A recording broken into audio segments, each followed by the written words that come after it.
You're listening to the Cyberwire Network, powered by N2K.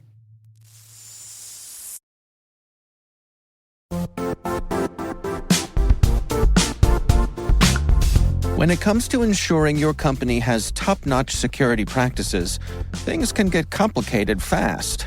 Vanta automates compliance for SOC 2, ISO 27001, HIPAA, and more, saving you time and money. With Vanta, you can streamline security reviews by automating questionnaires and demonstrating your security posture with a customer-facing trust center. Over 7,000 global companies like Atlassian, Flow Health, and Quora use Vanta to manage risk and prove security in real time. Our listeners can claim a special offer of $1,000 off Vanta at vanta.com/cyber. That's VANTA.com/cyber for $1,000 off Vanta.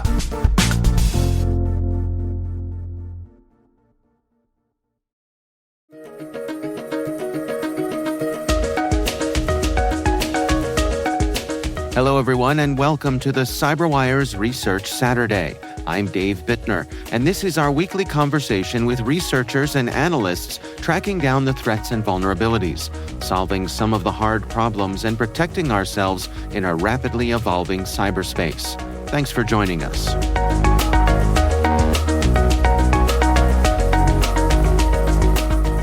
It looks like the threat actors put their lure out. We're looking for some dev, perhaps some financial incentive, listed in the job offer. In that case, they would kind of go back and forth with the potential interviewee or victim at this point, and then establish a relationship and then conduct the interview. The whole thing behind this is that this isn't unusual. Everything that they're doing is pretty in line with a typical, I guess you could call, practical interview.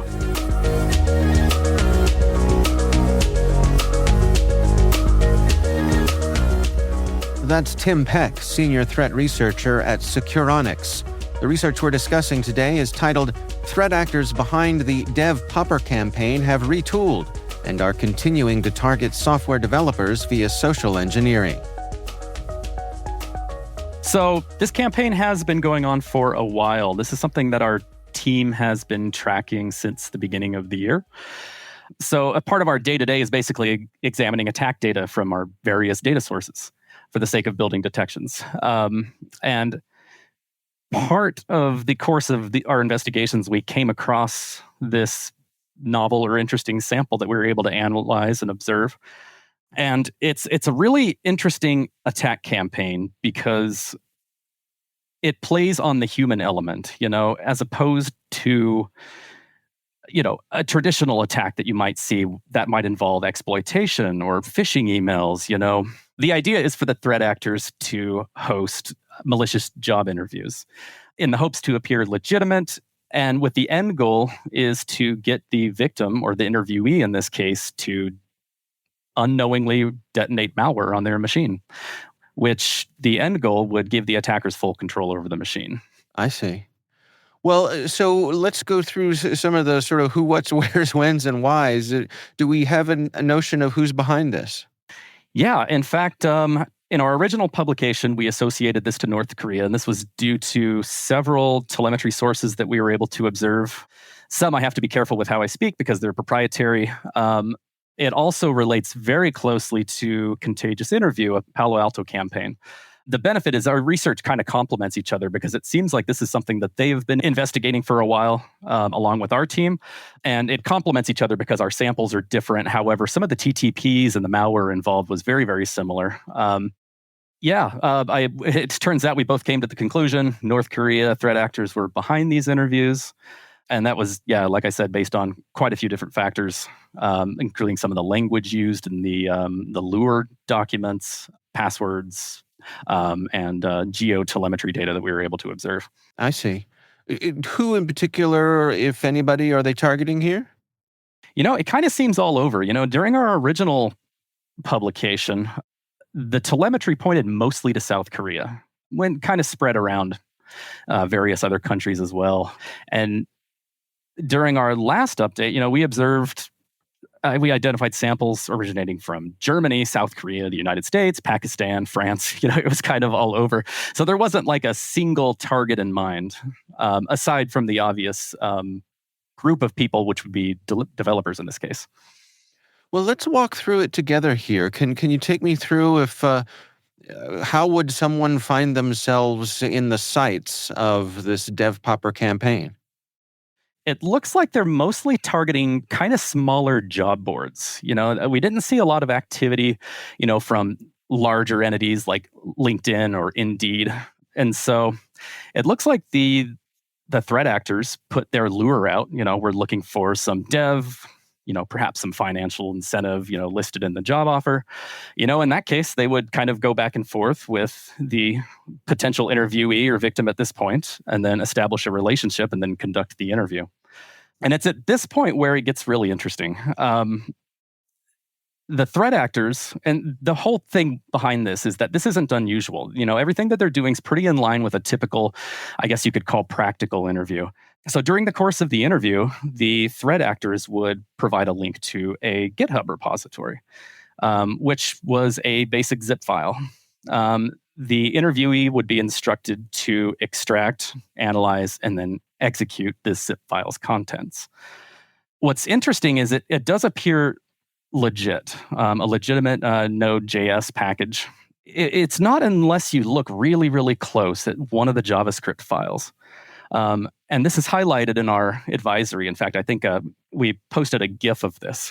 And it's actually really interesting. I encourage you to look at it because you can pull open this malicious file in a text editor, and at a high level, you don't see anything wrong with it. It's not until you scroll way over to the right.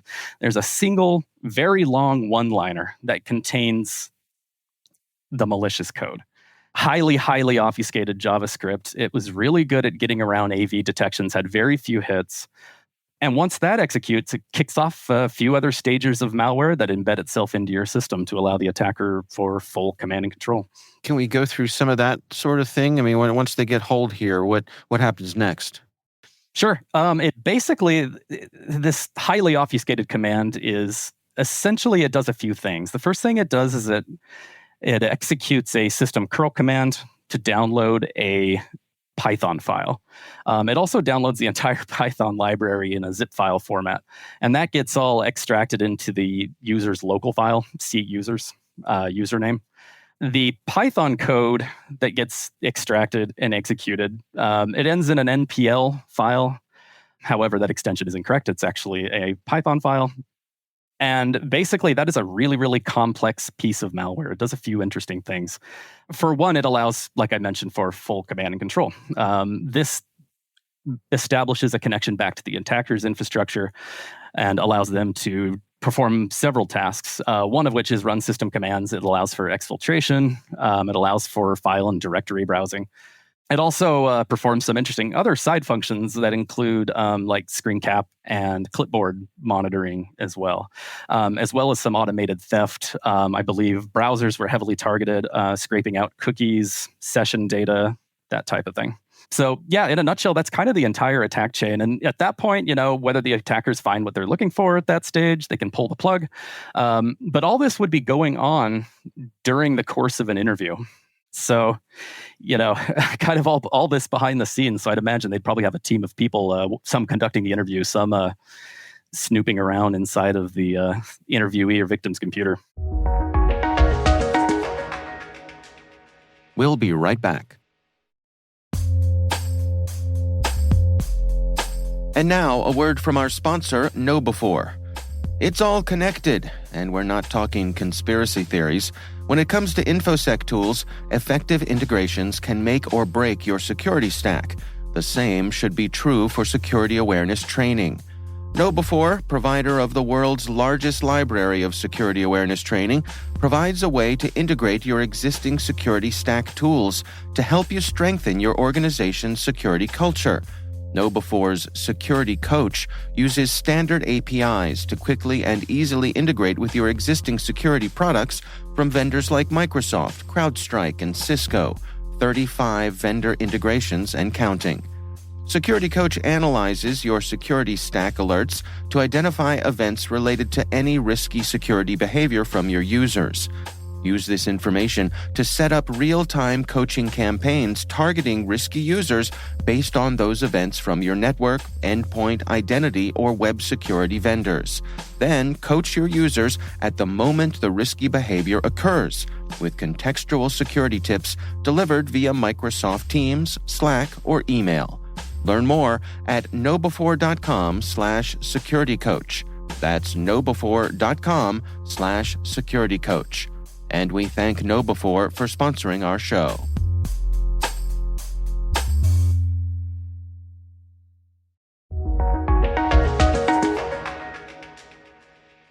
In the process of this, you're in the midst of the interview. They ask you to download this file. Nothing seems amiss. And even for someone who was, let's say, technically proficient, at first glance, there's nothing that would throw up a lot of red flags at looking at these files that they're asking you to use.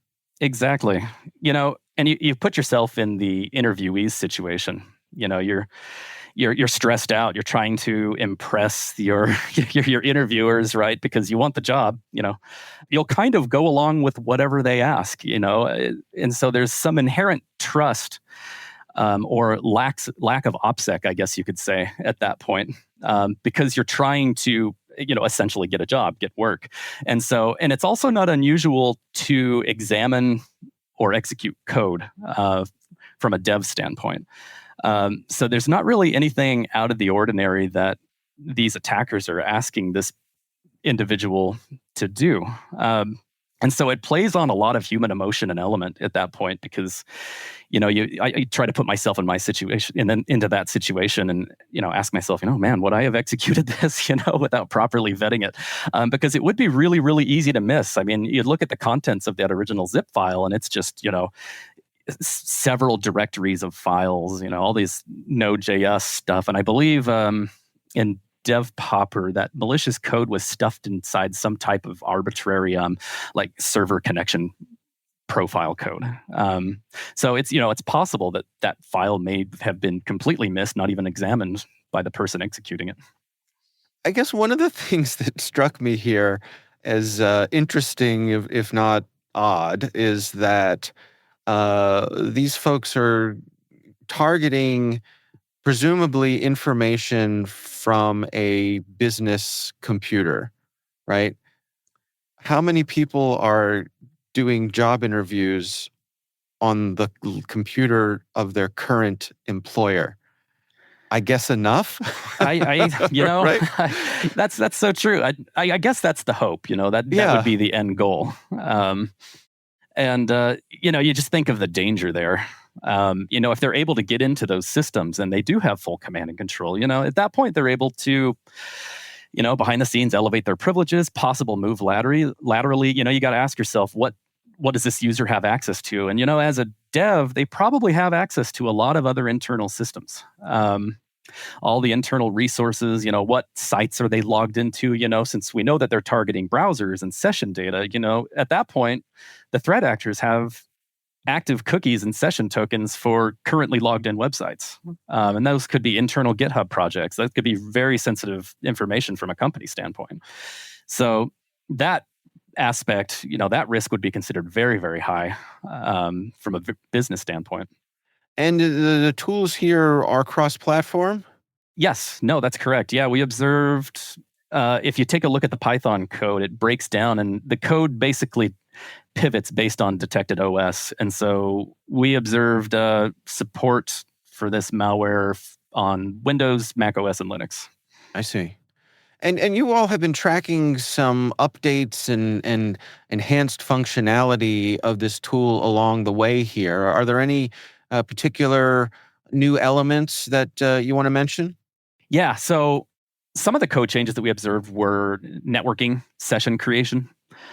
So it doesn't matter how many times the code executes. The attackers are able to live in multiple sessions, and that could be a way to circumvent potential connection issues, or as a potential second backdoor. A file system interaction was a bit more robust. For instance, scraping for certain doc types in directories. Say the attackers are interested in doc or docx files. They're able to quickly scan and parse within a set of directories or subdirectories. So it allowed for a lot more efficiency. The code was a bit more cleaned up, I guess you could say. The keyboard and keystroke logging code was a bit more robust as well. And the general obfuscation, the code was a bit more hidden and a bit more difficult to analyze because of that. So, there were some counter-analysis techniques that we saw in the newer update, in the research update, than we did previously. Yeah, that's interesting. And again, coming back to the whole social engineering aspect of it, I can imagine also, let's say you're a developer and you fall victim to this. Again, you're job hunting on a work computer. You're not going to go running to your boss to say, "Hey, I made a mistake here," right? Or Exactly. at least you could see that process could be slowed down while someone tried to figure out how on earth they were going to handle this. Yeah, exactly. And I mean, it's possible that the attackers might, potentially lengthen the review to distract the interviewee at that point, just to allow for more time into the system without raising suspicion. And, if the interview is, say a standard interview length at about an hour, the attackers have been poking around in that system for an hour, deeply rooting themselves at that point, and potentially lateral movement phases already started. Right. So what are your recommendations here for folks to best protect themselves? Along those lines, definitely do not conduct interviews on work machines for other companies. That should be number one. Number two, it's difficult, but I would suggest try to have a cybersecurity first mindset, right? Interviews are stressful, and I get that. I've been in that place many times. I think we all have. But it's critical whether you're opening that email or you're conducting that interview. If anything seems off, your interviewer seems really eager to get you to execute something from a strange GitHub repository that doesn't have a lot of history. Perhaps like these red flags should add up, and question your interviewer. And it's possible that if this is a legit interview, your interviewer might be impressed with your level of OPSEC, just not executing random code on your machine. But in the case of this, if you want to be super safe, use VMs. There's nothing wrong with that. Build out a Windows sandbox or something to run code on, and then you don't have any risk of any personal or corporate information being stolen or retrieved in any way. Yeah.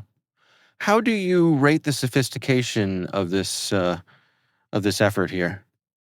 It's incredibly sophisticated. I mean, when you think about the personnel involved, you need people who are confident and can conduct themselves as an interview and present themselves as a legitimate entity. And so not only that, but the sophistication of the malware, the Python code was really interesting. The level of obfuscation, it didn't appear to be like ran through some type of online obfuscator. It was really well thought out and methodical. So I'd rate the sophistication very high. It definitely had backings of nation state, which, when it comes from Korea, I think probably a good percentage of the threats coming from Korea would be nation state backed. North Korea.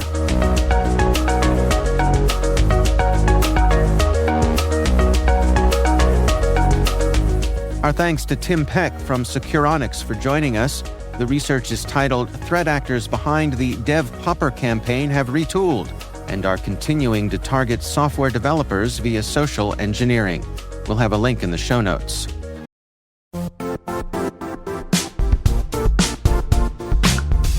The IT world used to be simpler. You only had to secure and manage environments that you controlled. Then came new technologies and new ways to work. Now, employees, apps, and networks are everywhere. This means poor visibility, security gaps, and added risk. That's why Cloudflare created the first-ever connectivity cloud. Visit cloudflare.com to protect your business everywhere you do business. We'd love to know what you think of this podcast. Your feedback ensures we deliver the insights that keep you a step ahead in the rapidly changing world of cybersecurity. If you like our show, please share a rating and review in your favorite podcast app. Please also fill out the survey in the show notes or send an email to cyberwire@n2k.com. This episode was produced by Liz Stokes. We're mixed by Elliot Peltzman and Trey Hester. Our executive producer is Jennifer Iben. Our executive editor is Brandon Karp. Simone Petrella is our president, Peter Kilpie is our publisher, and I'm Dave Bittner. Thanks for listening. We'll see you back here next time.